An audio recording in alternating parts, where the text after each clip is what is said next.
All right, so you want to revise Conquered and Conquerors. This is arguably the bit of the migration topic you won't remember very well. It's kind of hard to remember.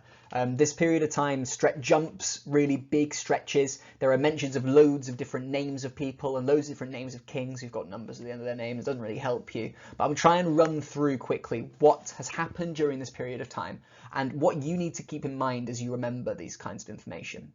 Clearly, first and foremost, you need to remember the kings and the order they kind of come in. The groups of people that moved to Britain, and I'll tell you now, it's quite easy to remember in that you know that some is always changing. We've had those early settlers of Britain, followed by the Romans, followed by Anglo-Saxons, which leads to Alfred the Great and the Vikings.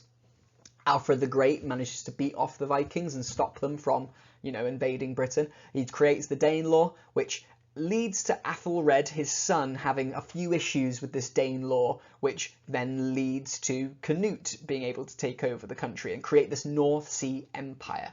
Canute's children don't really succeed very well, and actually Canute's children, one of his, I think his grandchild, Edward the Confessor, manages to lose the country through a succession crisis to William the Conqueror, a French guy. And suddenly we've got this French change in Britain. We've now seen Britain become quite a successful and stable country under these Viking and French rulers. And it leads to an empire forming.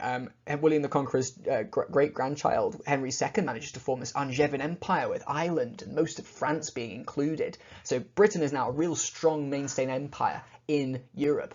And it's all lost. King John mucks it up and loses the entire thing in the space of maybe 10-20 years. And Britain is constantly changing. It's gone from really rich country to really poor country to really rich to really poor. And it's just a wild stay of things.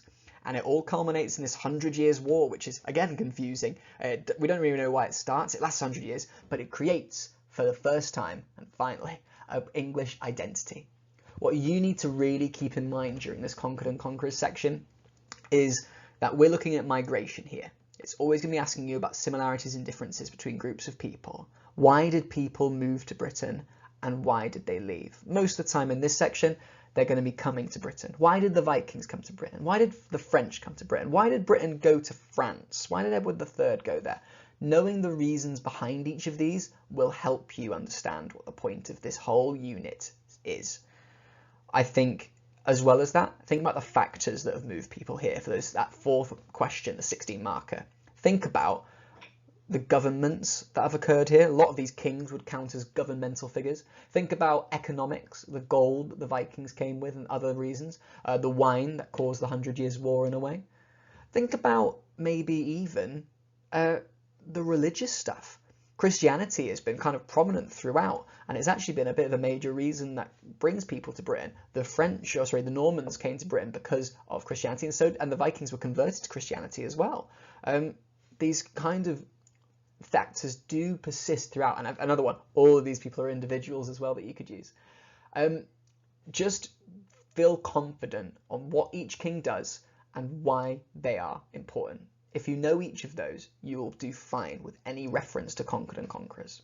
But I'll leave you with some questions to consider so that you can try and do these on your own. Firstly, try and name 5 of the kings from this period. If you can name 5, you've got a good set. If you can even name what those 5 kings did, even better. For 2, try and name the different empires that we were a part of during this time, right? What empires existed during Conquered and Conquerors?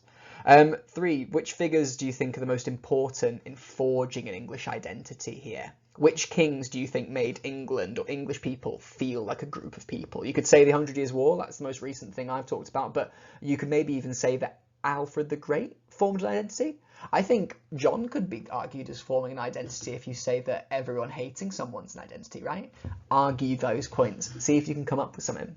And lastly, which ones do you think were the most important in uniting the British Isles? Which ones do you think, should we say, united everyone in a common cause? Anyways, the idea of this section is that it's short and sweet. I don't think the stuff in here is too hard, but I do think you should know as much of it as you can. All right, that's enough from me. Good luck. See you later.